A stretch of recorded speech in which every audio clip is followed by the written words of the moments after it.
Ito ang gustong-gusto ko dito sa Hong Kong dahil guys, connected yung mga mall nila, may mga bridges. So, hindi ka na kailangan sa baba maglakad.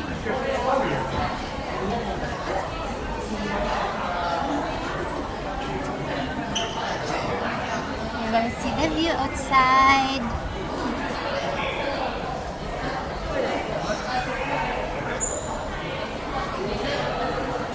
Then you can see the view outside.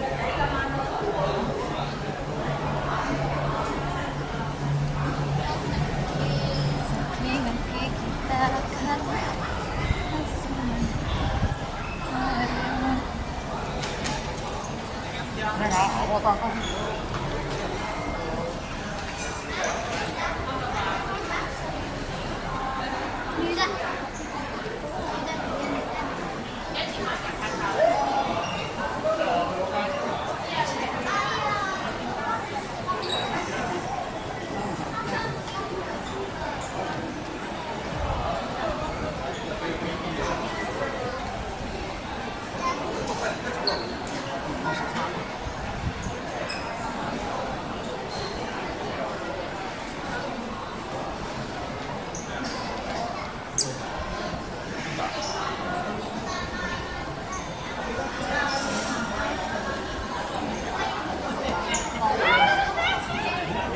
Garden sila.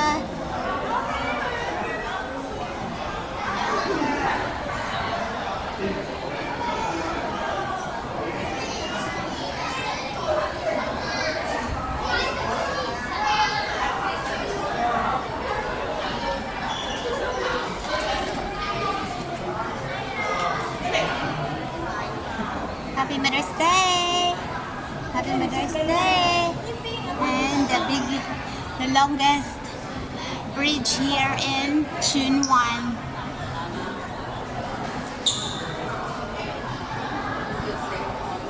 It's Mother's Day.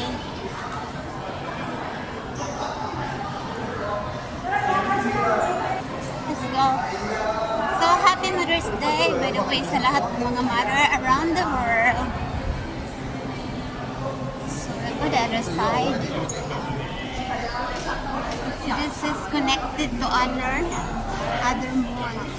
I should go, never mind, I will go this way. So, that's the longest bridge, so, let's go.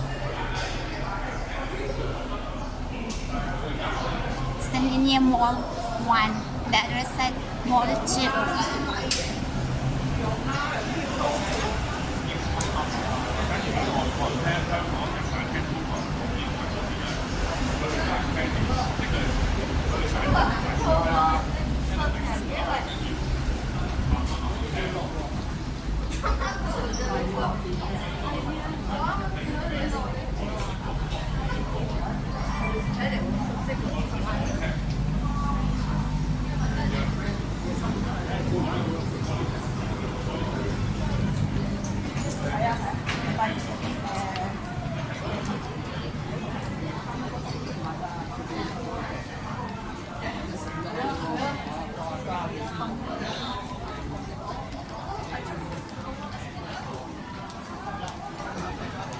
I'm so hungry. Oh my God.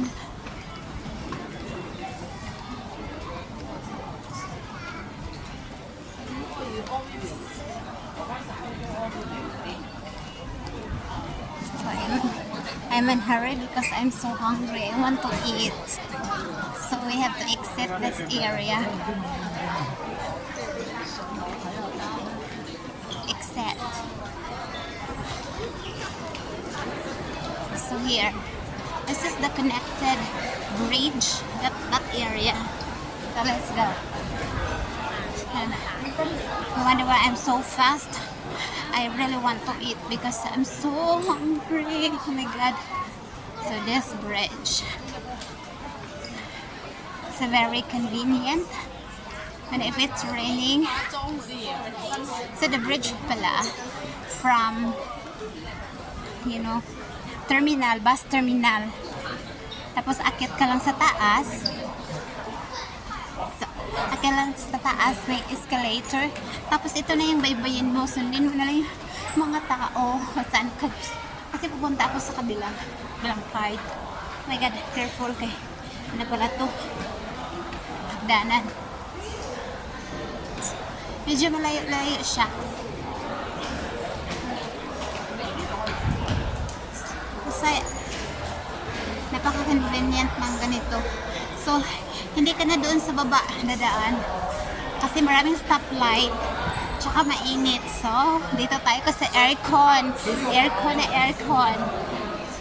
Ay naka-glass dahil aircon ang daanan. So, see. Ito lang sa Chunwan, ang longest footbridge meron. So, sa mahilig ng mga gold, maraming mga gold. You can see. Gold, at saka merong white gold. Oh my God. So, today is Sunday and Mother's Day, so it's very crowded because it's family day. Family day and Kunyang Day. So, everyone's, and syempre, hindi tayo winter. So, and the other reason why sobrang daming tao dito sa loob ng mall is because masyadong mainit. Oh, where am I? I'm lost. Ay, here. Masyadong mainit sa labas. Mga nasa 30 degrees. Oh, 32 degrees, like that. So, napaka-helpful ng mga mall during winter season. Kung mahilig kang lumabas, mag-malling ka na lang kasi malamig. Very cold. Outside, it's so hot. Oh, I can feel the sun. It's like, oh, para ako nasa oven. Para ako nalagay. And then, you can see the nice view. And then, diretso na yung footbridge. Longest footbridge here in Hong Kong. And it's, mas maganda is yung tanawin nila. Yung mountain. And the other side is ocean view. That side. Ayun natin makita kasi may nakaharang. So, let's go. So, nakakonect yung mga malls nila dito sa connected yung mga bridge sa mga malls. So convenient, diba? You don't need to go there. Isa-isahin mo yung mga tawag niyan, yung mga stoplights. So, you can surely save time. And hindi masyadong crowded. So, ma-enjoy mo yung paglalakad mo. Like me, I-enjoy ko yung aking paglalakad. So,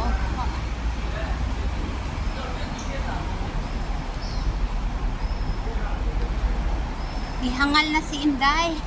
Tungod sa kainit. Oh my God. Gusto ko magstay sa sulod sa mall. Sobra kainit. Reminds me.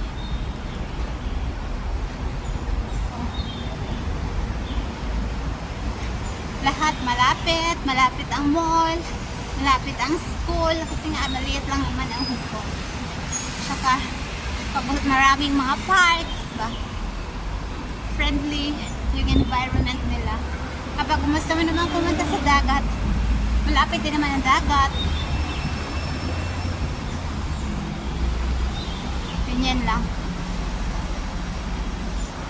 So, sa hindi pa nakakaalam, ang Hong Kong ang pinaka number one about public transportation kasi meron silang buses, public buses, marami silang train, may mga taxi naman, mga taxi is private car. So, tsaka kadalasan ng mga tao dito walang cars. It's because the rent of the, parking lot is very expensive here in Hong Kong. So my boss usually park the car outside. I mean, not in the street park kasi may mga parking lot yung pero magbabayad ka, pero kukunti lang yung babayaran. $10 for overnight na yan.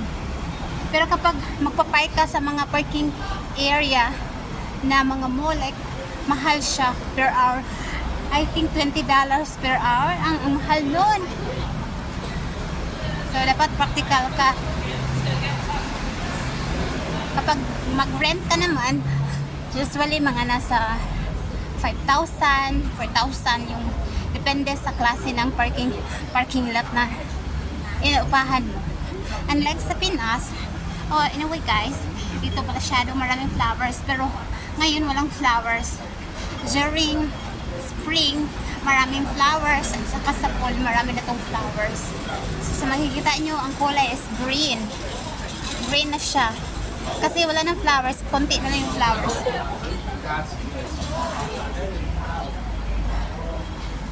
So, about sa food naman, so let's compare. Kung gusto mag-compare mo dyan, Pinas to HK. I'll give you an example. Sa Philippines, bibili ka ng tinapay na 5 pesos or 10 pesos.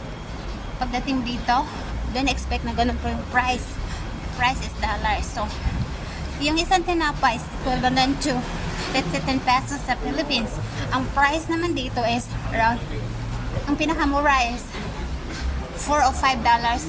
Pinakamura yan. Usually mga nasa 7, 8, 9, mga normal bread lang po yan sa mga bake shop.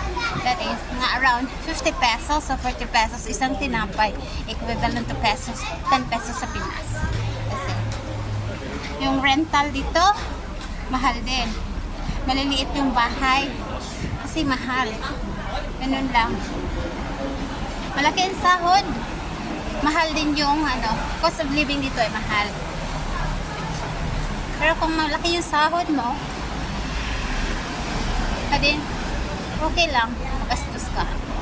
Pero kailangan natin mag-save, save and invest. Kasi hindi kasi natin alam na baka bukas wala tayong work, kasi yung employment is hindi talaga stable.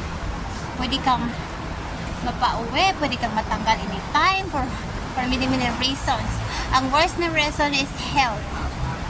Kasi kahit healthy ka, kahit gusto mo pang magtrabaho, kapag hindi ka healthy, hindi ka na talaga pwede sa job. Lalo hindi mo na siya magampanan yung yung tungkulin mo. That's why health is wealth.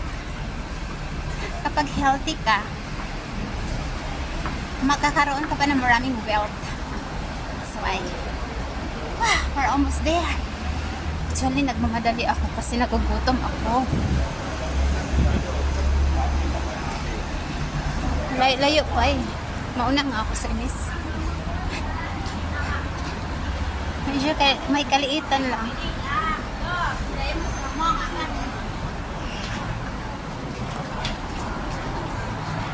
Sobrang init talaga. So, itong footbridge naman nila, may mga exit. Sa kalagitnaan may mga exit, may mga stairs. So, di kaya stairs, elevator. May elevator kasi kapag gusto mong bumaba, di ba? Hindi naman pwedeng diretso-diretso lang kasi yung iba gusto bumaba sa kalagitnaan like that. Meron sila ditong elevator. Sorry. So doon naman sa dulo may elevator ka naman makikita. Eh pag hindi ba elevator is stairs. Ayan. Ang ganda ng flowers, di ba? Kaya naglalakad ka dito para kang princess. Kasi may mga flowers sa yung gilid. Sa mga flowers, ayan, maganda sa mata. Sabi nga, kapag may gusto ko, marami kang paraan nila, lagyan nila ang hanging flowers sa gilid, ganyan ang paglagay nila. Tapos may mga water hose na kalagay, so hindi mo na kailangan diligan manual. Uubusan ka na pa na. Save time, lagyan mo lang ng automatic. Isa lang iyon mo, lahat na madidiligan. Oh my god, I'm almost there. And ang ending point nito is MTR o train station.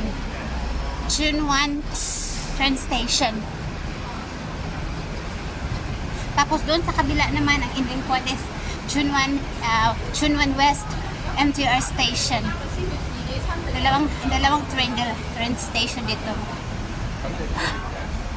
And And that building, Sliksang. Filipinos' favorite. Naghangal ako. Favorite place. Pag may bilihan ng Philippine food doon. Philippine groceries, meron sila doon. So, hindi na ako pumunta sa MTR station, guys. I have to go. So, this is the end point. 15 minutes yung paglalakad na to. Mabilis ako maglakad, guys. Wow. Siya, galing. Doon na yung last. MTR station na yun doon. Hindi na ako pupunta. Have a nice day.